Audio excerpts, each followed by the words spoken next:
Alright, hey guys, welcome back to my Blender tutorial series, and this is going to be kind of a different project than I usually do. We're going to be making a shipping container in Blender. This is going to be very simple and low poly. We're going to use some image textures, but yeah, they should be pretty easy to find. I can even maybe link them in the description. Alright, so you'll start with your basic cube. What you want to do is you want to bring this up to these lines here. So you can see here it says 0 for all of them, which means it's exactly centered. Click on that and type 1, and it'll bring it up to be sitting directly on it. Alright, now that we have that, we want to scale it out. So click the scale tool, bring it out to about there. That's pretty good. I will mention I am going to be going quite fast through this, so if you need, you can just pause the video and look back over what I've done. Alright, so then click Tab to go into edit mode and hit Control R to do an edge loop. Bring that up to the top, and then bring another one down to the bottom. Now this is up to personal preference as to how you'd like yours to look.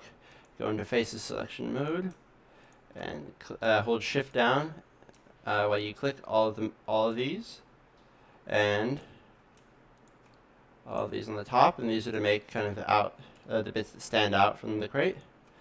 I do not know very much about shipping crates. Alright, so you hit E, which extrudes it, but that'll just go up and down, which looks terrible. So what you do instead is, while you've still clicked E and it's able to move like that, then click S, and you'll see that will move around very strangely, but then you'll realize it's scaling, so just move it until it comes out just a little bit. Don't want to have it come out too much. Cool, you're set. So there you got those edges there, and then I like to hit E to extrude the top up just a little bit, just to give it a bit more of a detailed look. There we go. So we got our basic shape of our shipping container. Then I'm going to hit Control R, which gives us the edge loop. Then I want you to scroll until you have lots of edges. Then click, which it'll want you to move it then, so set them in place. Click again. Then go over to this side, find the edge loop, scroll, click, and click. And there we go. We've subdivided it up into parts. Then you're going to go to Edge Select, hold down Shift, and click every other one of these lines. And this might take just a little while. But what this is going to do is it's going to give us the textured surface that you come to expect on a shipping container.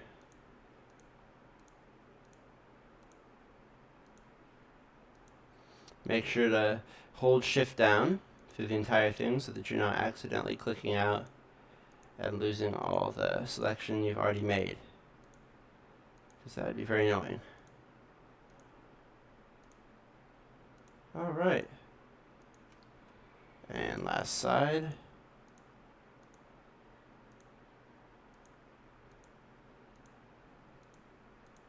Boom. We've got all of those. And then go over to the scale tool, go up on top, and use the blue one right there that scales these together.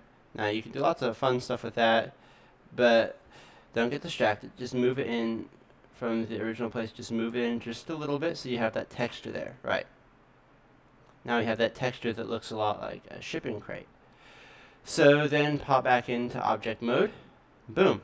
We've got a one-piece shipping crate. Now, what we're going to do next is texture it. So you go into shading up here. Once that's open, you can see there's no texture for it. So you're going to hit add, go to search, and type in image texture.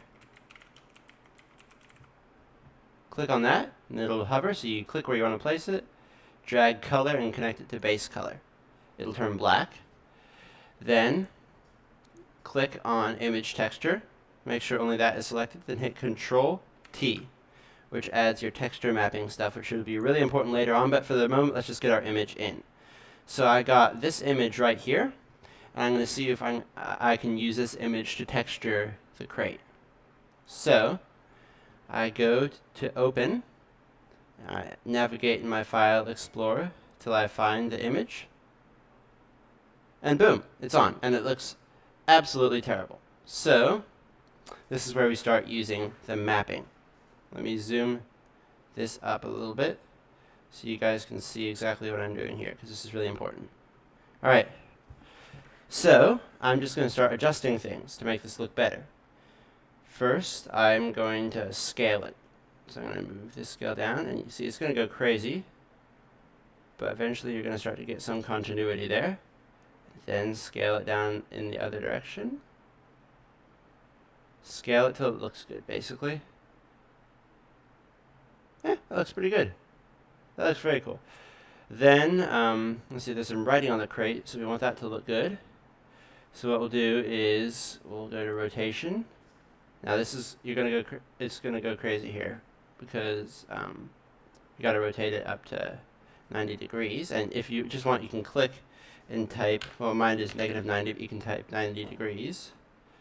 Click, and it is in place, and then you can use this for some other little adjustments if you like, and then I'll move this around a little bit so that it doesn't, there, that looks really good. So, I mean, it's not amazing, but you get the idea. Then you can go over here and adjust the roughness, because you don't want it to be super shiny, unless that's what you're going for. If you're going for super shiny, then so be it, but I'd like to pull the roughness up just a little bit to really get some of the texture out of that metal there. Then maybe pull metallic up just a little bit, just to give it that metal feel. Yeah, if it works, just do it. Then go to layout, and you'll see like where did my texture go? That's because you haven't popped into these modes yet, so you're still in this mode here. Just click this mode, and you can see what you've done. Looks great, awesome. So then you're gonna click right over here, which is your camera. You're gonna click this. You're gonna click view, and go camera to view, and now just start navigating to the way you want your photo to turn out, like the way you want your camera angle to be. There. That's pretty good. I like that. So then, once I've done that, you just make all these little adjustments. Then I go up here. Oh, sorry, I uncheck this first of all. Then I go up here, and this is basically the final rendered version look. So this is what it's going to look like at the very end. So what you're going to do here is you're going to set the render engine. There's a couple render engines. The one I'm in right now is Eevee, because it's nice and simple and fast. But to get a really good look, sometimes people like to go to one called Cycles. So you'll notice Cycles is really grainy. That's just because it's a very high quality engine that can do a lot of cooler stuff, and it makes it look a lot better. So yeah, I like using Cycles. One thing you can do to make Cycles faster is turn these samples down, turn this to about 37. This goes down to 12 or something. Yeah, that should do, and that will just mean that it takes less time to render, and you'll still get some good quality. Alright, so that's our shot. And that is how you make a shipping crate in Blender as one object.